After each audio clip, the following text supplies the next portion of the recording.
everybody. Thank you for tuning in to another episode of Who Gives a Dram? Almost said Who Gives a Damn. Almost said Who Gives a Bollocks. Because I watched Tommy Fury versus Jake Paul yesterday, and the Furies are some of the most British people I've ever seen. It's pretty ridiculous how British the Furies are, especially Tyson. Tyson is a British gypsy through and through. Thank you for joining us today on this 111th episode of Who Gives a Dram? It's actually kind of a bit more than that because there's some unnumbered episodes, but this is 111, and I thank you guys for joining. If you're new to the show, I appreciate you checking me out. If you like the show, make sure you subscribe. And if you're a returning listener, as always, I appreciate you. I was, again, thinking about what bourbon am I going to review today? What whiskey am I going to review today? I have March coming up. So, by the way, I'm recording this at 8:45 at night, and I'm just getting through a really brutal deadlift workout on Saturday and took Sunday off, and now today I did a heavy-ish squat workout and no belt, and I'm feeling it. So I'm a bit tired, but I have some food in me, which is good. I made some rice and ground beef, the ultimate single guy meal. But anyways, I what was I saying, dude? What the hell was I saying? Oh, I was thinking about. Well, I know that March is coming up, so that's Irish Whiskey Month. So I got some Irish whiskeys, and I'm planning on reviewing this March, and some of them are brand new releases. I'm looking at a bottle of it right now. Some are old, some are going to be random, some are not going to be random, and we're going to have fun in March. That's going to be March, but it's not March yet. So, with that being said, I wanted to do one more bourbon, and I was like, what whiskey am I going to do? Like, I don't know which one. I always just kind of choose randomly, but like right before the episode. All right, this is the bourbon I'm going to talk about. I do a little bit of research beforehand so I don't sound like an absolute idiot. And I was going through my cabinet. I'm like, wow, this Four Roses Small Batch Select is pretty much gone. And then I was like, wait a second, have I done this on the show before? And I was going through all my past episodes, and I triple checked, and come to find out, I have never reviewed Four Roses Small Batch Select. I'm like 99% positive, unless I overlooked it. This could be the first double episode in Who Gives a Dram history, but yeah, we're gonna drink Four Roses Small Batch Select tonight, and we're gonna taste it, and we're gonna review it.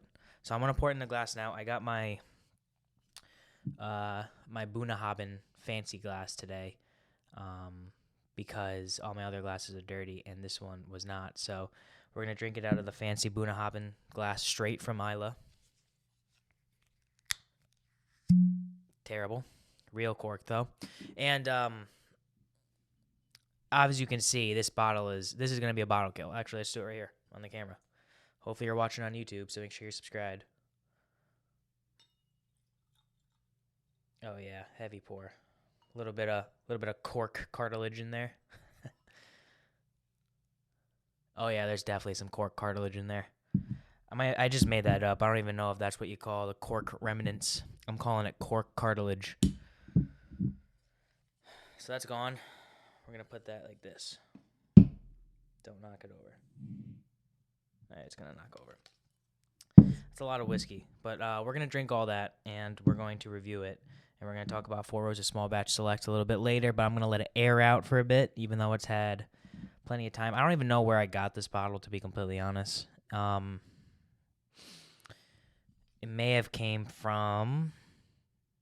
I might have had this bottle for like well over a year. I think I got this a few years ago, actually, and it's one of those. Four Roses Small Batch Select is one of those whiskeys that you really like. It's really good, but you don't think of it when it's time to drink something. Like, I just don't think of Four Roses Small Batch Select. I'm not typically a high rye bourbon fan. And that's exactly what Four Roses is. So we're going to talk a little bit more about Four Roses Small Batch Select a little bit later in the show. It is a busy show this week because I didn't we reviewed George Dickel last week, and I didn't talk about anything else because I planned on releasing another show strictly for movies and for fights, and I was gonna record another thing, but that's just not possible long term. I can't do all that recording and uploading and stuff like that. So we're gonna stick to our long format storytelling, absolute slobber knocker of a podcast where I'll break it down below. If you want to hear certain parts of the show, click the show notes, click the show description. You can see exactly what I'm talking about. And the first thing we're gonna talk about, I should have pulled up the card before I even logged in here. I got Four Roses website up. Is this weekend's Ultimate Fighting Championship card. And I am very excited for it. UFC 285. Jon Jones making his triumphant return to the octagon after 3 years off and facing off against one of the top contenders in the heavyweight division, Ciryl Gane, for the World Heavyweight Championship. This has been the first must-buy pay-per-view for me since the last Izzy fight. And it's actually not a terrible card. We're gonna read off the main card here. So you got the main event, Jon Jones for Ciryl Gane. The co-main event, Valentina Shevchenko versus Alexa Grasso. Now that's gonna be that's Valentina Shevchenko is by far the best women's fighter on the planet, and she's gonna run through Alexa Grasso. So it's gonna be fun to see that. It's going to be fun to see that before we get Jon Jones versus Ciryl Gane. Jeff Neal versus Shavkat Rakhmonov. I don't really know how to pronounce. He's from Kazakhstan. I don't know how to pronounce his name, but he's a stud, number 10 welterweight. Jeff Neal, number 7 welterweight. Both studs. That should be an entertaining fight. We have two guys. I don't know who they are. And then Bo Nickel is performing against Jamie Pickett to open up the card. Bo Nickel's an up-and-comer. He's 3-0. And I want to say he's a Contender Series veteran. So that's a good thing. And then Cody Garbrandt is headlining the prelims. Derek Brunson versus Dricus Duplessis is also on the prelims, which is two great fights. I love watching Cody Garbrandt get knocked out, and that's my prediction. Cody Garbrandt will get knocked out for the prelim main event. But this is a great card. If you're looking for something to do this Saturday and you don't mind dropping a cool $85, this is the weekend to do it. It's going to be a lot of hype behind this card. We're just going to go right into the main event. We're just going to break down the main event quickly. Jon Jones, Ciryl Gane. Jon Jones has a professional record of 26-1. He technically lost a fight. I have to go back way far to see who he lost to by illegal elbow. It was a 12-6 elbow that he lost by, and he was beating up the guy pretty bad. Right here, Hamill. Oh, it's Mark Hamill. Yeah, Matt Hamill. I'm sorry, Matt Hamill. He technically beat Jon Jones on December 5th, 2019. By way of disqualification from a 12-6 elbow, which is if your elbow comes down this, like literally from 12 o'clock on a clock to 6 o'clock on a clock. That's a 12-6 elbow. And that was in 2009. Since then, Jon Jones has beaten. This is since 2009. He beat Brandon Vera, UFC veteran. He beat Ryan Bader, who is the current Bellator heavyweight champion. He beat Shogun Rua. He beat Shogun to win the belt. And then he beat Rampage Jackson, Lyoto Machida, Rashad Evans, Vitor Belfort when Vitor Belfort was TRT Vitor. Like he was gassed up to the gills. Chael Sonnen, Alexander Gustafsson, Glover Teixeira, Daniel Cormier. Then he came back after a while. He fought Ovin St. Preux. Then he had a few years off. He fought Alexander Gustafsson in 2018. Then he fought why can't I think? Anthony Lionheart Smith. Then he fought Thiago Santos. Then he fought Dominic Reyes in 2020, and he hasn't fought since then. Jon Jones is the greatest UFC performer of all time. He's the greatest fighter of all time, and he is making his debut at the heavyweight division after reigning over the light heavyweight division for such a long time, versus a formidable opponent, a guy in Ciryl Gane. He just lost to Francis Ngannou in Francis Ngannou's last UFC fight last year, and it wasn't a great performance from Ciryl Gane. He got out-wrestled by a guy who doesn't know how to wrestle. Ciryl Gane is 11-1, 5 wins by knockout, 3 wins by submission. He did beat Tai Tuivasa by KO in round 3 in September of last year, which was a great fight. But Ciryl Gane did win that. He beat Derek Lewis in 2021. He did beat Alexander Volkov, who nicknamed Drago. Great nickname. He beat Jairzinho Rozenstruik, who kind of like is a gatekeeper in the UFC heavyweight division. He did beat Junior Dos Santos back in 2020 by KO. I'm sorry. And then he has some kind of no names on his record, but he has beaten legit opponents. His only loss is to Francis Ngannou, and he is known as more of a technical striker and a very good counter puncher, and a very again, technically he's very sound in the striking. Now, but we're gonna go into predictions for the fight. Make no mistake, guys, and I don't know if you listen to this podcast and you enjoy, like you take my advice on betting, because I don't bet on the fights. But if I was gonna put money on one fighter this year to win in any realm, I'm very confident Israel Adesanya is going to beat Alex Pereira in their rematch coming up in a few months. I'm fairly confident Kamaru Usman will beat Leon Edwards in their rematch in the UK in a few weeks. And like I said, even on this own card, I am pretty positive Cody Garbrandt's going to get knocked out again, because that's all he does. But there is not a fighter I'm more confident in winning than Jon Jones beating Ciryl Gane this weekend. I like Ciryl Gane. I think he's a great fighter. But Jon Jones, if you've seen his Instagram post lately, he's a beefcake. And he's looking thick. And he's hip tossing people. He's hitting the pads. He's got heavyweight build to him now, and he's given himself time to naturally get up to 245, 255, whatever he's weighing now.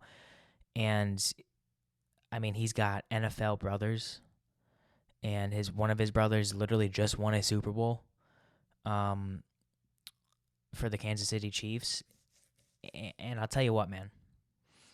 No chance Jon Jones loses this fight. I'm taking Jon Jones. It's not going to be a first or second or even third round.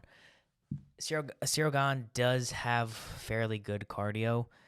We'll see how Jon Jones fares in that department after being off for a few years, but my prediction is that Jon Jones will take him down in the 4th and 5th round and beat him up, and it's going to be a late fight stoppage by TKO.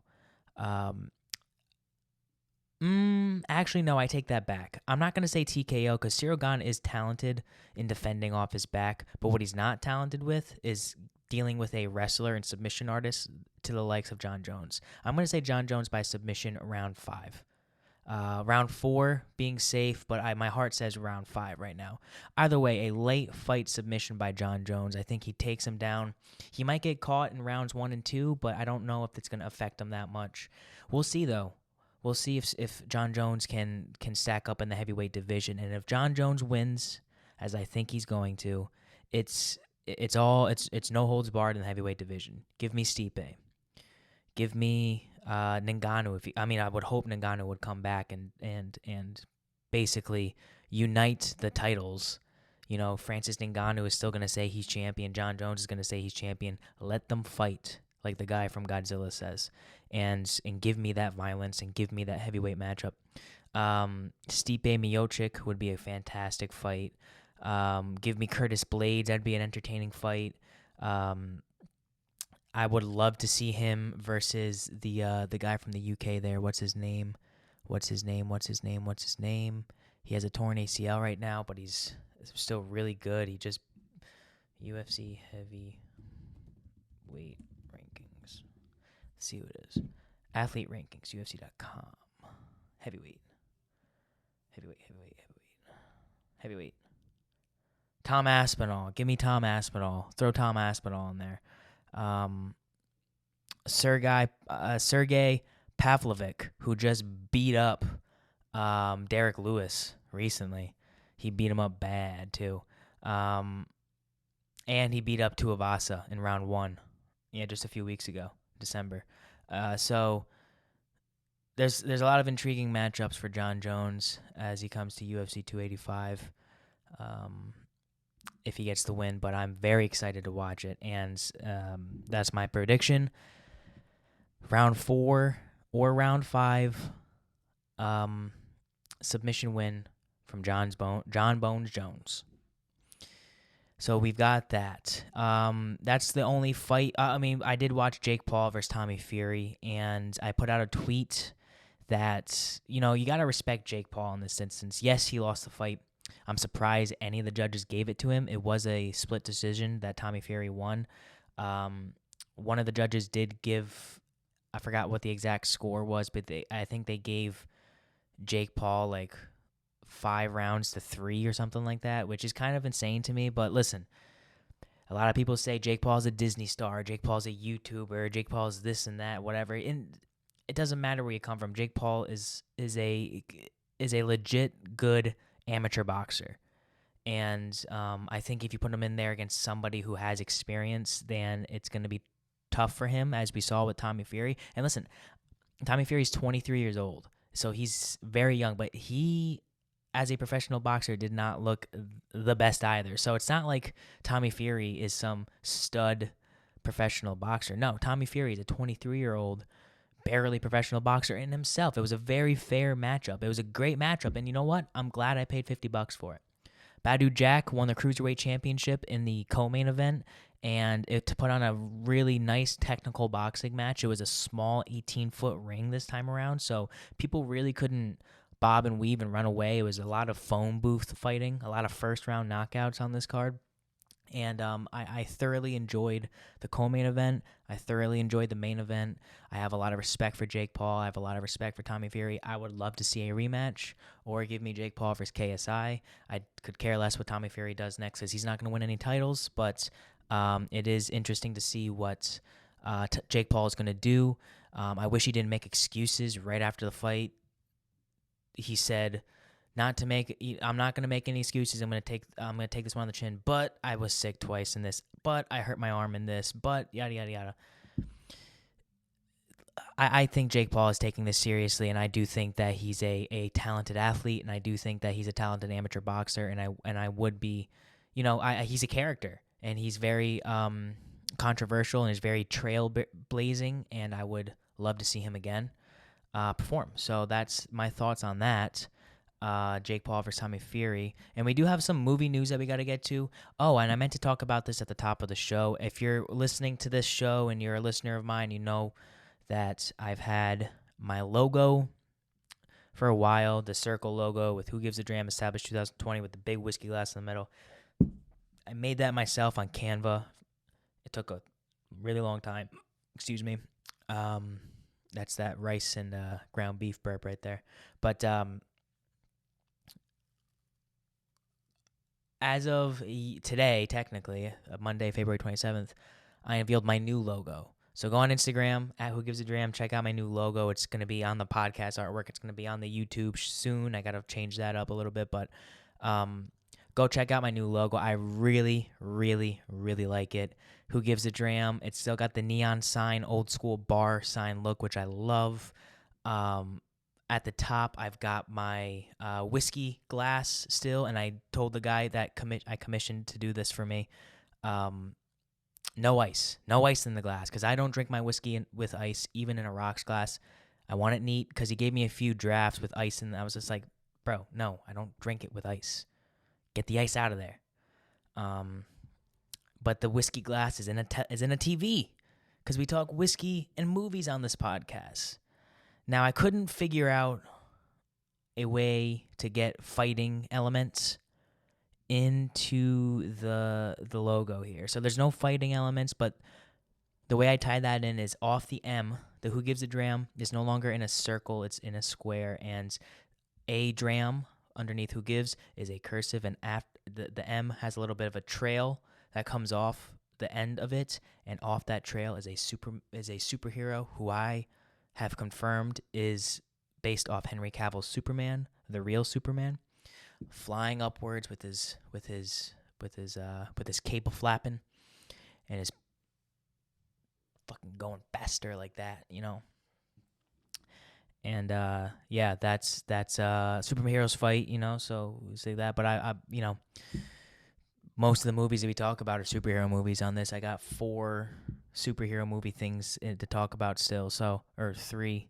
But yeah, I really hope you guys like the logos. I'm very happy with it, and I put out established 2020 because it's not really prevalent to the show. I wanted to put with Connor Gilbert because it's my show, and I think it's important. All of my favorite podcasts, whether they're comedy podcasts, movie podcasts, well, I shouldn't say all of them. Many of them have the host's name underneath it, and I just thought that was cool. Like I want, you know, it is just me. It's a solo podcast. I don't have a co-host, so you know I can say with Connor Gilbert with it. Like this past weekend with Theo Vaughn. Congratulations with Chris D'Elia. Like those are some of my favorite podcasts. And Monday Morning Podcast with Bill Burr. You know, it's like they have the names of them in the logo. So I did the same thing. But the biggest thing is I wanted to incorporate more fighting and more movie, TV, superhero stuff that I like to talk about with keeping traditional whiskey in there because we are going to obviously continue to do whiskey reviews. Smells like bourbon. And we're going to continue to do our whiskey reviews and continue to highlight whiskey brands and talk about whiskey news and yada, yada, yada. But there's a lot of other topics that we talk about now. So I'm very happy with that logo. I hope you guys enjoy it.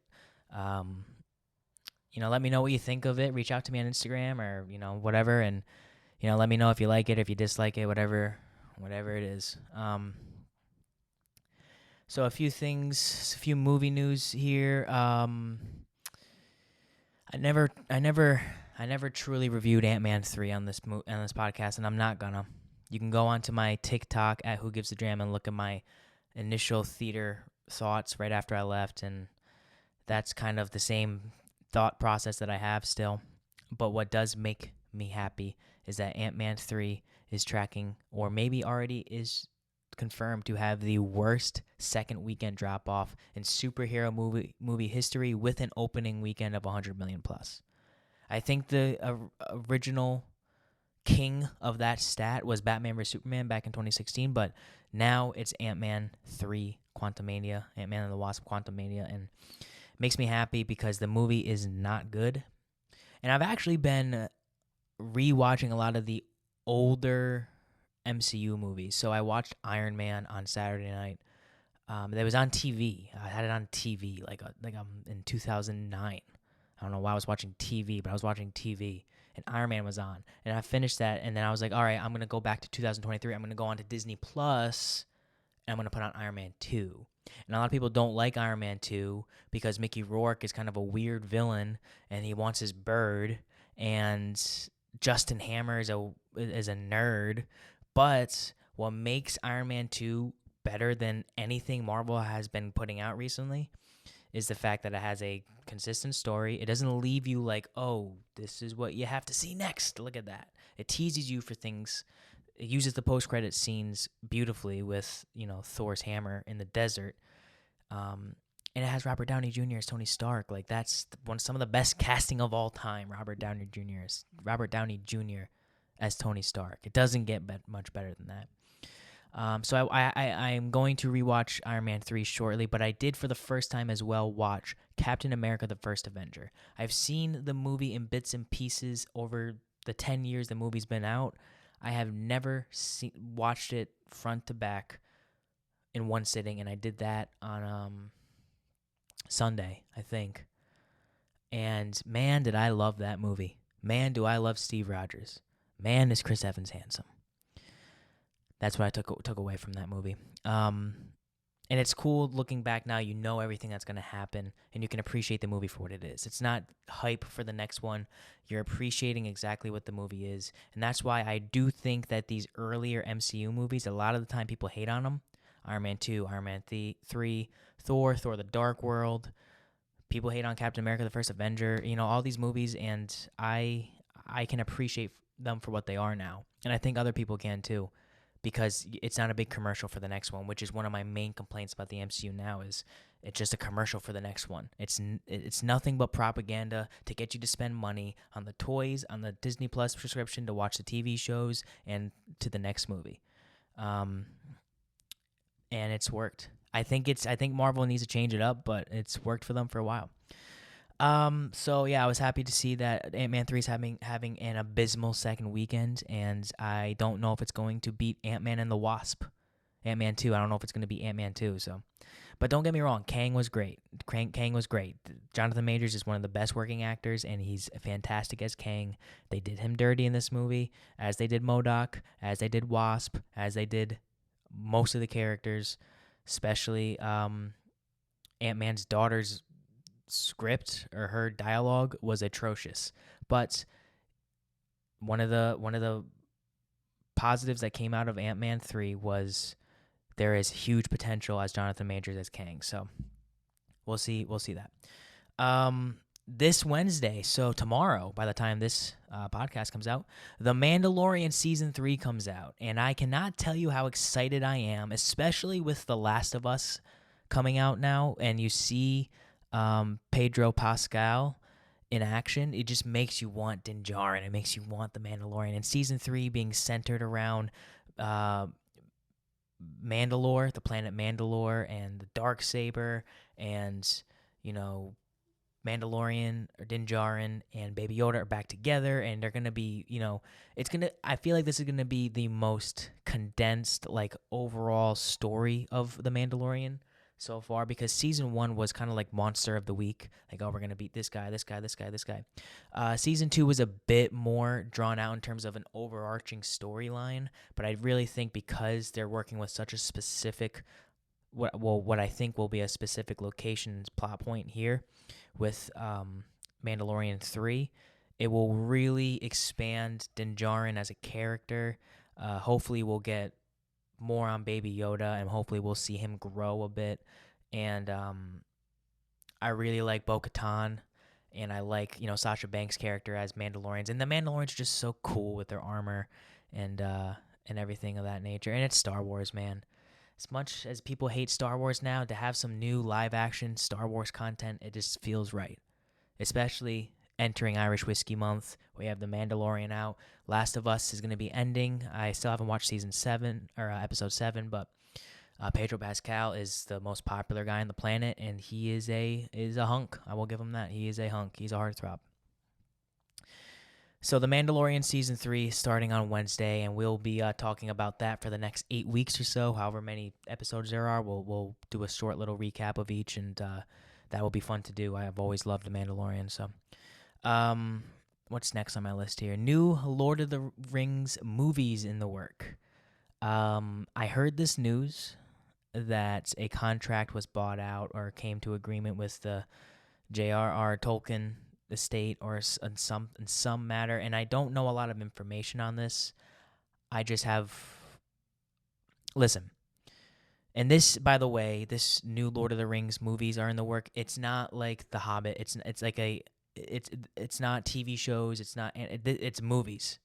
I don't know if it's a trilogy. I don't know what it is, and I don't really know what they would do. But I just so happened to have watched Lord of the Rings, The Two Towers, and The Return of the King on Netflix within the past 2 weeks because they're on Netflix. And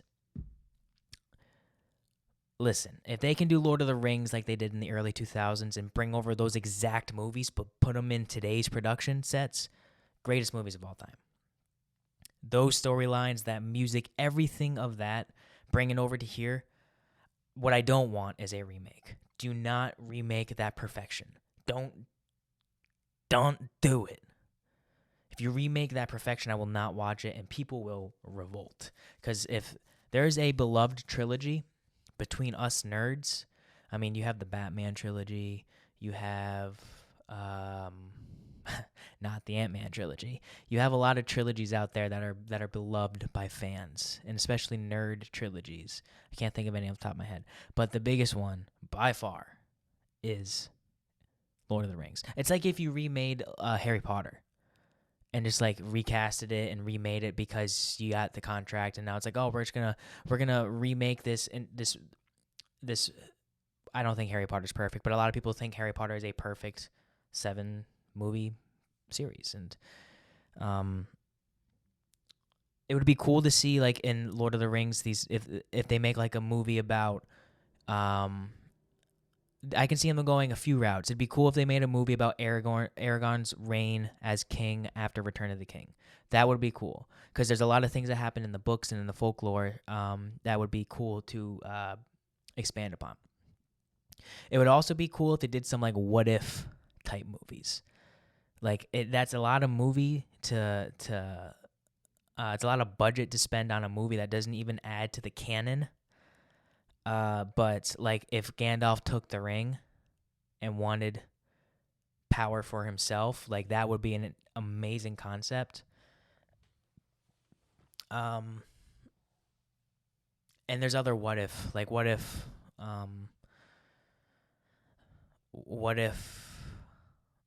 the ring was never destroyed? Obviously that's one. What if like what if Legolas didn't kill that elephant in Return of the King? What if the ghosts never came and they had to fight in Return of the King? What if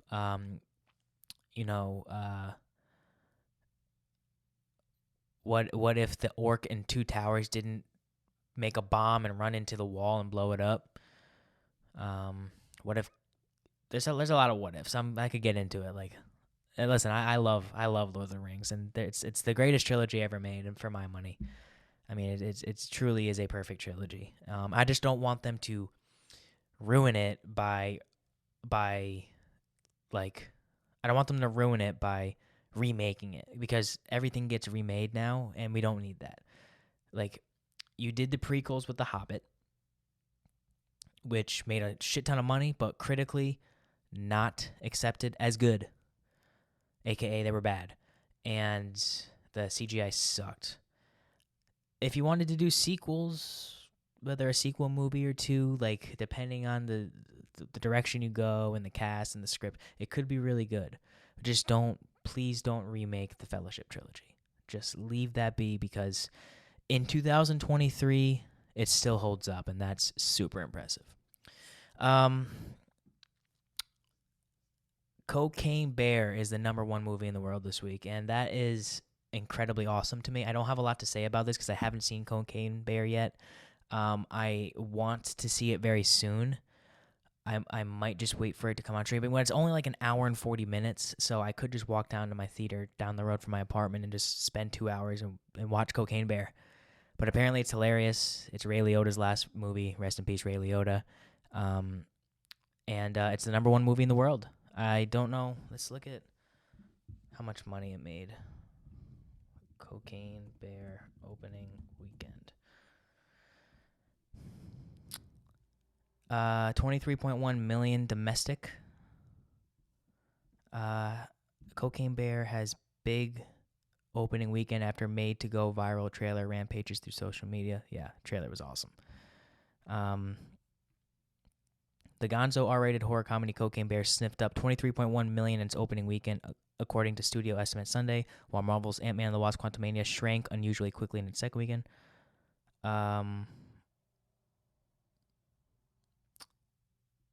No, I think Cocaine Bear is still #1.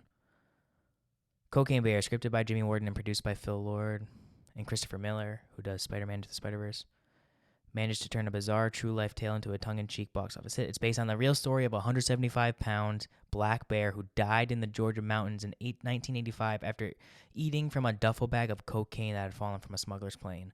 The smuggler, a former Kentucky neurotics investigator, parachuted to his death in Tennessee. That's awesome. I really want to see Cocaine Bear. It added 5.3 million overseas. Yeah, but apparently it's a number one movie. They're saying if you include Canada, Ant-Man wins, but who includes Canada? Because no offense, Daryl and Mike, but who includes Canada? Because it's not a real country. I do want to see Cocaine Bear. And I saw a report, speaking of bad movies in the MCU, there were early test screenings of Aquaman 2, The Lost Kingdom. And they they said, and I quote, I should have had these articles primed and ready to go.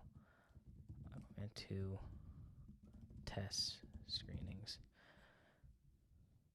So this is from giantfreakingrobot.com, but this is what I heard. And I heard it from viable sources, including some of my favorite movie podcasts. A recent audience screening of Aquaman and the Lost Kingdom allegedly tested so poorly that viewers left the theater, which is an extremely bad sign for the future of the franchise. According to our trusted and proven sources, the version of the much-anticipated Jason Momoa sequel was so disliked by the audience that some people could literally not finish it. It seems that the movie was immediately pulled back for reshoots, which we speculate might cause more delays in the already much rescheduled movie. And it's one of the only... So Aquaman 2 is supposedly going to maintain continuity within the James Gunn DC universe because The Flash is going to reset everything. And I believe Jason Momoa is going to stay on as Aquaman. And he is Aquaman. Aquaman 1 was very good. So I do have hope that this movie will also be good. Is James Wan directing it? Yeah, the first one grossed $1.149 billion in theaters.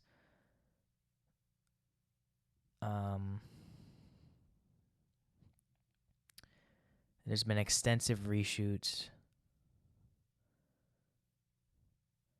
But apparently the same thing was said about Rogue One, a Star Wars story. It had extensive reshoots, and that is one of the best Star Wars movies of all time. And it gave us the Darth Vader scene. So take it with a grain of salt, but I just think it's hilarious that, there's so many things going on with DC right now, with James Gunn coming into the picture, and like the fight with the Zack Snyder fandom, and what's going on with Flash. Why is Ezra Miller not in jail? Why is he still the Flash? Why is Henry Cavill not coming back, which is my biggest gripe? Who's Batman? Is it Robert Pattinson? Is it Michael Keaton? Is it Ben Affleck? Like, there's so many things going on that it's so confusing. And I do trust James Gunn that he will maintain order within the DCU universe and continuity. But it's just funny to me that Aquaman 2 is testing so bad that people are supposedly walking out. And I can't imagine they have Amber Heard in it either. That would really affect performance as well, because she sucks. But I just thought I wanted to comment on that because I think that's hilarious that Aquaman 2 has people were walking out of the theater. I've never walked out of the theater in my entire life because I'm cheap. And if I'm paying $10 to $15 for a ticket, I'm staying there. I don't care if I got to be on my phone or fall asleep or sneak in a flask of whiskey. I'm staying there. And plus, it's a movie. Like, it's going to be, like, enthralling in some aspect. It's better than the world right now. We have balloons flying over us, getting all of our data, and Joe Biden doesn't want to shoot them down immediately.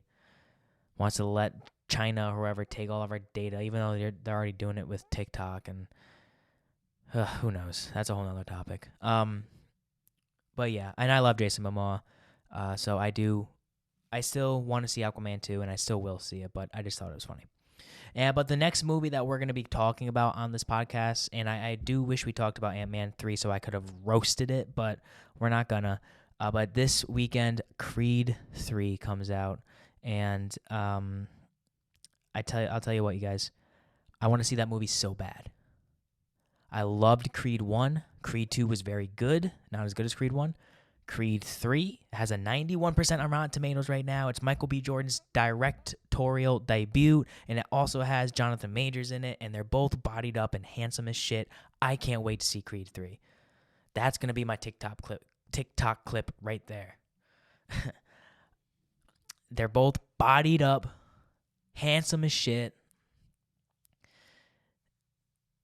And it's the heavyweight it's basically Rocky 3 script. Like, that's basically what it is what it sounds like. And there's no Rocky in this one either. So I think this is going to be a very good movie. I think Michael B. Jordan is great. I think Jonathan Majors is one of the best working actors out right now.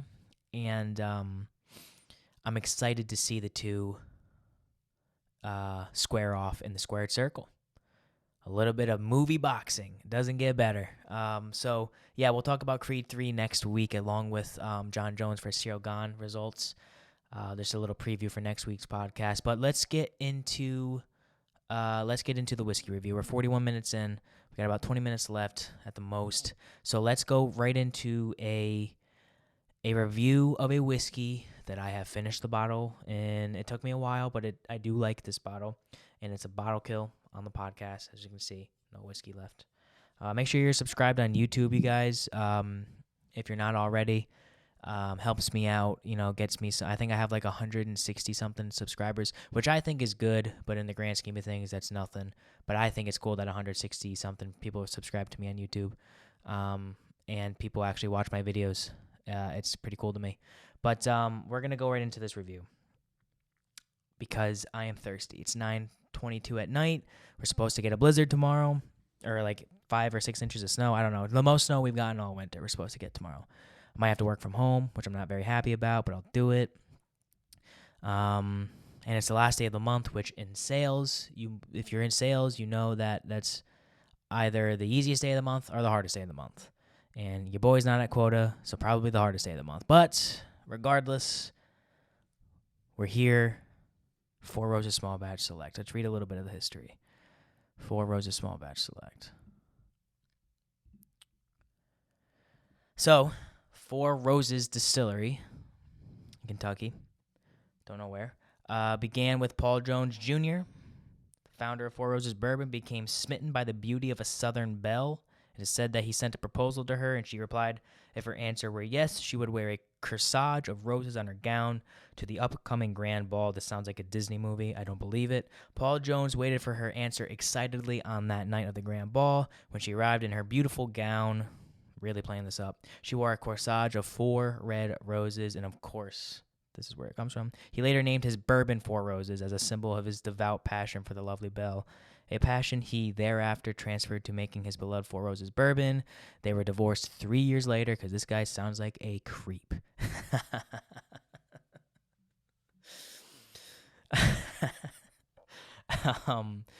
Oh, man, I'm going to hell. He does make tasty bourbon, though. Yeah, so basically, for the longest time, Jim Rutledge was the master distiller. Now it's Brent Elliott, who has been master distiller since 2015. Four Roses Distillery in Lawrenceburg, Kentucky. Warehouse facility in Cox's Creek, Kentucky. Been in production since 1888. And who were they? They were purchased by the Kirin Brewery Company in 2002. Purchased the Four Roses Bourbon brand trademark and production facilities. The new acquisition was named the Four Roses Distillery, LLC. Shortly thereafter, Four Roses was once again sold in the United States and quickly earned the reputation of being one of the most notable names in the bourbon world, which they are. Four Roses is definitely like a top 5 bourbon name. Lots of history here, and I've actually never been to Four Roses, but they do make some tasty stuff. I think I've said it on the podcast. I really enjoy Four Roses Single Barrel, the 100 proof, as a gifting bourbon because it costs enough where you feel like you're spending some good coin on a gift. The bottle is fancy enough where a non-bourbon drinker would think, oh, this is a really nice bourbon, and it's a really nice gift. It will look good on my counter or in my alcohol cabinet. And a seasoned whiskey drinker knows it's good juice and knows that it's a solid bang for your buck single barrel bourbon at 100 proof. So, I mean, I've always loved single barrel. I like this Four Roses small batch. I think it's great. I use Four Roses yellow label as well. Like I use it for my mixers and whiskey sours and stuff of that nature. But this small batch select, I remember when this came out. I think I saw it in 2020. It was on the shelf at a local liquor store out this way. And I remember texting Kale and I was like, dude, I just found a hitter. While at the liquor store, and he worked right across the street at the time, and he came in, and we both like, wow, Four Roses small batch select on the shelf, full shelf. Little did we know that Four Roses in 2019 added Four Roses small batch select to the Four Roses lineup, saying Four Roses way too many times, but they added it to the core lineup in 2019. And this is a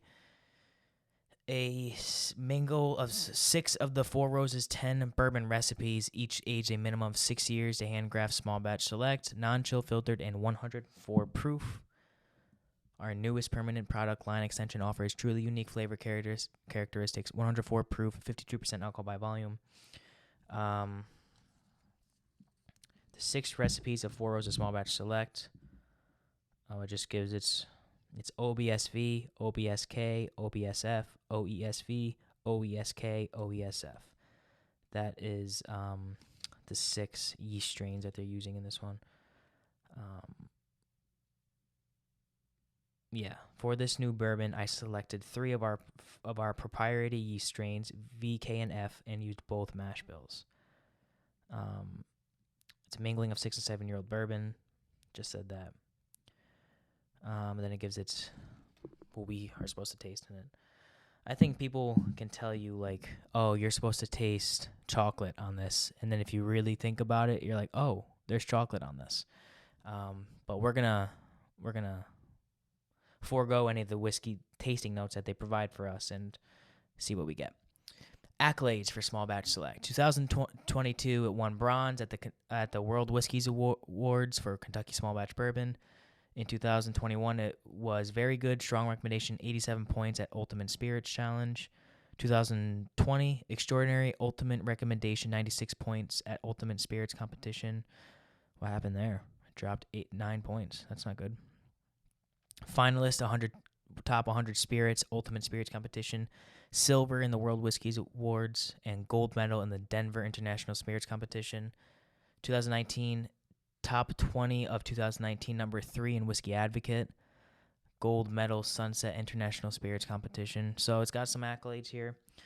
It's a fantastic bottle. This bottle, again, heavy glass, got a really cool etched in rose, or 4 roses on the bottle. This looks like the Four Roses logo looks like any basic guy who wants just a rose tattoo on his forearm just would get a 4 roses, like that design, but keep it like black and white to be mysterious. And they definitely also also only wear white shoes all the time. And light jeans, but also they only have crew cuts. They only have fades. They never have long hair. That's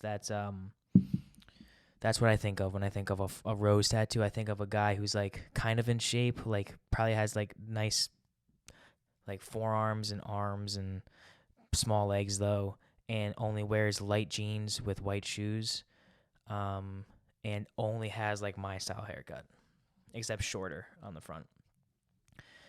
So that's what I think of for roses. Not the best start because those guys are usually douchebags. Anyways, let's get into it. Not going to talk about the color because who gives a shit. So this is, and there is some cork cartilage still in here as well. Forgot about that. I like that, cork cartilage. If your whiskey has cork cartilage in it, it's it's going to be good. Let's put it that way. So this smells like wine to me. Like it smells very light. It doesn't smell like 104 proof.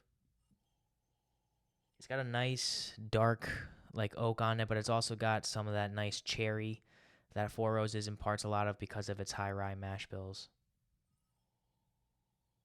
It's a bit spicy on the nose. Again, this has been open for so long, people. This bourbon has been open for probably 2 years. So, my Mac is about to sleep soon. I'm at 9%. We got to finish this bad boy up or the Mac's going to die. Yeah. So it's smelling like a red wine. Like if someone said, "Oh, do you think this is finished?" I'd be like, "Yeah, it might be wine cask finished." But it does have a bit of a rye kind of like dryness to it as well. And it's definitely darker in its initial notes of like a little bit of a dark oak in there, a little bit of a tobacco sweetness too. Not really overwhelming notes of vanilla or anything of that nature, but it's really like a lot of dark cherry, dark oak. Some of that tobacco is thrown in there as a background sweetness note to it. And then I do get now some some more fresh light fruit as well of apple and pears a bit. It smells like a high rye whiskey. I will say that. It does smell like a high rye whiskey. So, all right, I don't want my laptop to die as I do this review. So, we're just going to drink it and see what we think. So, cheers, episode 111. Who Gives a Dram? Honestly, if you're still listening to this, you must really love me. Let's drink whiskey.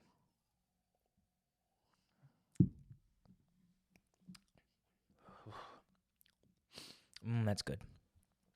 4 Hours of Small Batch Select is sneaky one of the best sipping bourbons around. Like, it's high rye enough where you feel the kick, but it's fragile enough or like light enough where you can tell there's other things going on. Like, I bet you 4 Rows of Small Batch Select is like, you give this to a novice, someone's getting into whiskey, and they're like, this is very complex. That's what somebody who is just getting into whiskey would say about this. And that's also what I'm going to say about this. This is very complex. This is very big finish, especially for 104 proof, but it doesn't drink like an 104 proof. It does have a little bit of a subtleness to it, and that oak really comes through. I mean, it is a marriage of 6 and 7 year old bourbon, so it's not the oldest, but I really think that probably the yeast strains has something to do with that, with like the oak really marinating through the whiskey more than usual, maybe. I don't know.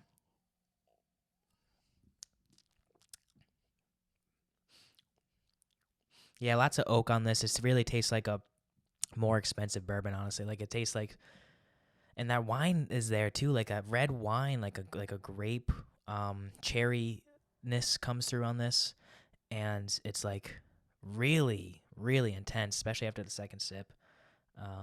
Still got the cork cartilage in there.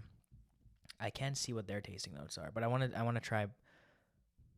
I don't want to try to guess. They're gonna say something along the lines of cherry. I know that for a fact, a facty fact. I know that for a facty fact that they're gonna say something about cherry. Probably something about cinnamon, and probably something about oak. That's like the most basic tasting notes in the world. But this tastes like somebody. Okay, this is going to be very out there. This tastes like someone took Pappy Van Winkle, drank the whole bottle, refilled it with Buffalo Trace, and was like, oh, this is actually Pappy Van Winkle. And part of you is like, this doesn't taste like an expensive bourbon, but the other part of you is like, it's in this bottle, so it must be expensive. This tastes like a phony. This tastes like an imposter bourbon. And I know this is not an imposter bourbon because I bought this sealed. And I think that's a compliment to 4 Rows of Small Batch Select, honestly, that this tastes like it's not supposed to taste as good as it does. Let's put it that way.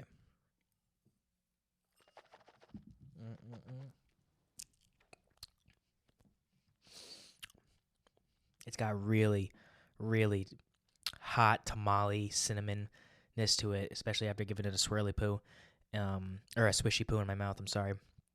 And yeah, this is good. Let's see what they have for tasting notes. Nose, raspberries, clove, and nutmeg. Palate, apricot, berries, vanilla, and light oak. Finish, lingering spearmint, light touch of cinnamon. Yeah, so I was right. All my, well, they said raspberries, not cherries, but, well, they said berries, so I was right, as usual. This bourbon tastes like a bourbon that is not supposed to be as good as it's supposed to be, as it is. This is a very, very good whiskey. I'm not gonna lie. I used to not really enjoy this, and then I remember sipping it one night, probably like a year and a half ago. I was like, wow, this is really good. It might have been in a blind, or I might have forgotten what I poured, and I came back into the studio here because I kept the bottle on the table after I poured it and went into the living room. I was like, what did I pour? Four Roses Small Batch Select. And it was like, wow, this is great. So this is right around $65 a bottle, if I had to guess, like 55, 65 bucks probably. I will go out and get another bottle of this.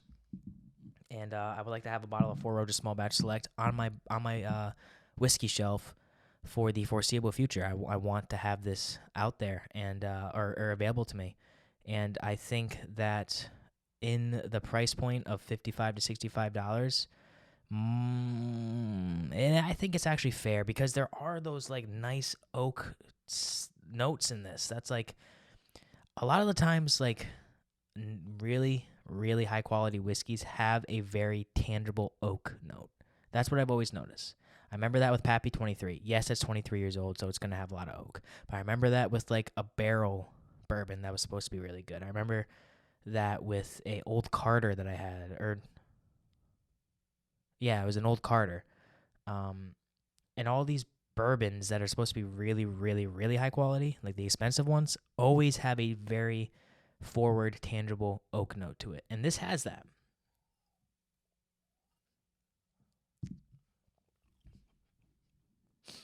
And the rye spice just mingles right in there beautifully. This is really good. I'm gonna give this a. I wish it wasn't $65, because